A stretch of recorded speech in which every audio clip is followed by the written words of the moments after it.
Well, hello and welcome back to Life Designed by You. This is lesson number 5. So, we have explored in the last few weeks your idea of building a deeper belief in yourself and getting rid of limiting beliefs. You've taken a good look at your old self-defeating identities and replaced them with something much more empowering. You're moving from seeing yourself as a victim of circumstance to recognizing that you are the architect of your own life. You're not just wishing for a better future at this stage, you're building it. You are worth this dream that you are working towards. So, we're going to talk a little bit about being deserving or feeling deserving. Being deserving is not the same as feeling deserving. I think we can all understand that, right? But this lesson today is about opening yourself to a greater sense of deserving. Um, the cool thing about that is it kind of acts like a magnetic field that draws opportunities and support and even the people you need to help you bring this dream to fruition. It's kind of like the law of attraction on steroids, right? Working with harmony, with your belief in yourself. Now, there's an interesting Hindu mythology story that I once heard. There was a man who was sitting under the wish filling fulfilling tree, and so with every wish he made, poof, it happened. He wanted a wife. She showed up. He wanted a new house. Poof, new house. Servants. Poof, servants. And instantly granted. Kind of cool, right? But he started to doubt this and doubt that it was real and that he didn't deserve all of these great things.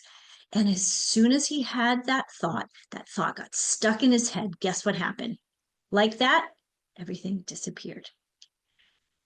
When you think about it, in essence, we're all sitting under that wish fulfilling tree, right? If you don't believe that you deserve the dreams, you somehow end up pushing them away. Um, Something else comes up, or it's not as important. You make other things more important than the thing that you really want. Just like the man who just all of a sudden doubted himself and doubted everything went away. In this case, we're trying to create these things. So when you truly believe that you deserve your dream, abundance, you're open to receiving it, you will begin to see opportunities that one, others may miss, but also things that you may in the past have missed. Maybe you've heard about, but it wouldn't have been on your radar. So it wouldn't have been something that you that really did anything for you, or it really just didn't resonate. Gratitude plays a huge role here when it comes to your sense of deserving. And it's not about saying thank you in good times. And I mean, you should still say thank you, especially if somebody does something nice for you. But it's more about maintaining a grateful heart, even in those challenging moments. Let's be real. Life is not always, chocolates and roses or whatever that phrase is. Sometimes it's hard. Sometimes, family, friends, things happen, whatever's going on in the world. Life can get challenging, but still, gratitude aligns you with your abundance and allows you to create a more positive, expansive life. So when you appreciate the good things in your life, you're cultivating a mindset that invites more good to flow in. So I'm going to tell you two stories here. One is about a gal named Jane who, for her entire life, struggled with her relationship with her mom. Now, her mom was mentally ill, and throughout her childhood, Jane often was responsible for taking care of her younger siblings, often, protecting them from her mother's unpredictable behavior. And as Jane grew up and as an adult, she carried this deep, deep resentment toward her mother, which affected her own life, obviously, but also her other relationships. So one day, Jane decided that she wanted to change this energy and stop feeling so resentful and start feeling grateful for the life she had. Because regardless of her mother and her mother's behavior, she actually had good stuff going on in her life. So she began practicing gratitude. And she would do this when she was visiting her mother. Even when her mom's actions and words were very difficult, she still practiced her gratitude. And often I will give clients a gratitude journal. So at this stage, if I haven't given you one, let me know and I'll make sure that I get you one. Anyway, so one day Jane had taken her mom to lunch and she had this huge realization. She no longer saw her mom as a source of pain, but she saw her as a teacher. Now, let me tell you, Jane had really been practicing some gratitude and some other mindset techniques to be able to do this because this is tough. We know this, parents can be tough. Um, she realized that her mother's criticisms weren't necessarily just criticism, it was her way of asking for love. Now, again, her mother had mental illness. And so she did not know how to react or respond. But this is how it came across. And once Jane understood that, years of resentment just melted away and transformed her relationship with her mother. Not that her mother changed, but Jane changed. Want to make that clear. And so she became much more grateful for what her mother taught her and honored her for that role in her life.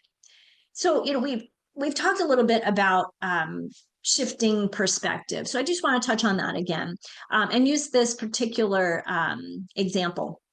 We all know of the psychologist Viktor Frankl, who survived in a Nazi concentration camp. He taught about the last authentic freedom. Now, this is a man who'd been in a concentration camp, had been beaten down so much. That last authentic freedom, the freedom to choose how we respond to circumstances. Viktor Frankl's experience taught him that no matter what happens to us, we still have the power to choose our response, right? Jane's shift was similar to this. She realized that she couldn't change her mother, but she could change her inner experience. And through gratitude, she was able to build this understanding of herself and her deservingness, right? Obviously, Dr. Frankl going through all of this, he realized this as well, that he's deserved a life and so much more. And of course, all these years later, we're still talking about him. My second story is about a gal named Christine. Christine was a motivational speaker. She was very successful, but she struggled with limiting beliefs about her worthiness when it came to relationships, specifically relationships in her personal life, like a boyfriend type of thing, or people close at work. So she was successful in her career, but she was constantly criticizing others, especially when they got close. And she'd find flaws in everyone, potential partners, people she'd gone out with dates. She'd go on a couple of dates and she would always find something wrong with people.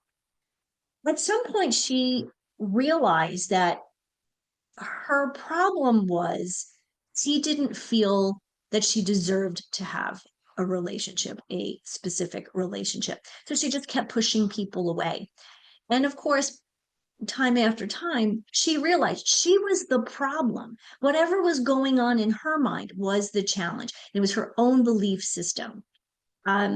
So she decided to let go of that critical mindset and focus on gratitude. And she began to start to actually notice positive traits in people. Um, there was one particular person who she had particularly who she had criticized a heck of a lot. But she started to notice interesting things about him, more positive things about him. And over time, they actually grew close. They became friends. They started dating, and eventually they got married. So, by letting go of those limiting beliefs, Christine allowed herself to experience a more fulfilling relationship, something that she truly wanted. And again, this is going back to that, what is it that you want, your dream? And, we're going to take those limiting beliefs, head on and throw them out the window. So, I'm going to go back to a little bit of deservingness and that law of attraction. When we practice gratitude, a lot of this is about gratitude today. Have you noticed? And you embrace this sense of deserving. You activate that magnetic field within us that attracts our dreams. Okay, we talked about that a little bit. Um, we create a world from our thoughts and our imagination. Everything is always created twice. The first time we create it is when we think about it. The second time we create it when we make it happen. Um, so when we feel deserving of good things, we invite them in. But if we doubt ourselves, like the man under the wish fulfilling tree, subconsciously we're just pushing them away. We invite abundance to flow into our lives by embracing our own worthiness. You are worthy of whatever it is that you want, right? So if you think about this, I always think of this is an ocean. The ocean is big, it's vast, and it's very generous. There's lots of stuff going on in the ocean, right? And you can dip into it with a teaspoon, bucket, or you can wade right in, right? The ocean doesn't limit us. We limit ourselves by what we believe we deserve. So choose to embrace the full experience in life. Go for a swim, your dreams are worth it, and so are you. So, final takeaways for lesson number 5: let go of those limiting beliefs, practice gratitude, and embrace the sense of deservingness. These are just such powerful, powerful steps towards your dream. As you cultivate these practices, remember that the universe supports you in proportion to your willingness to receive. Okay, it's an equal thing. So in this lesson, when you get to the worksheet, start by practicing gratitude for everything in your life, even the challenges, and let this be your new approach as you step forward, knowing that you are worthy of your dreams.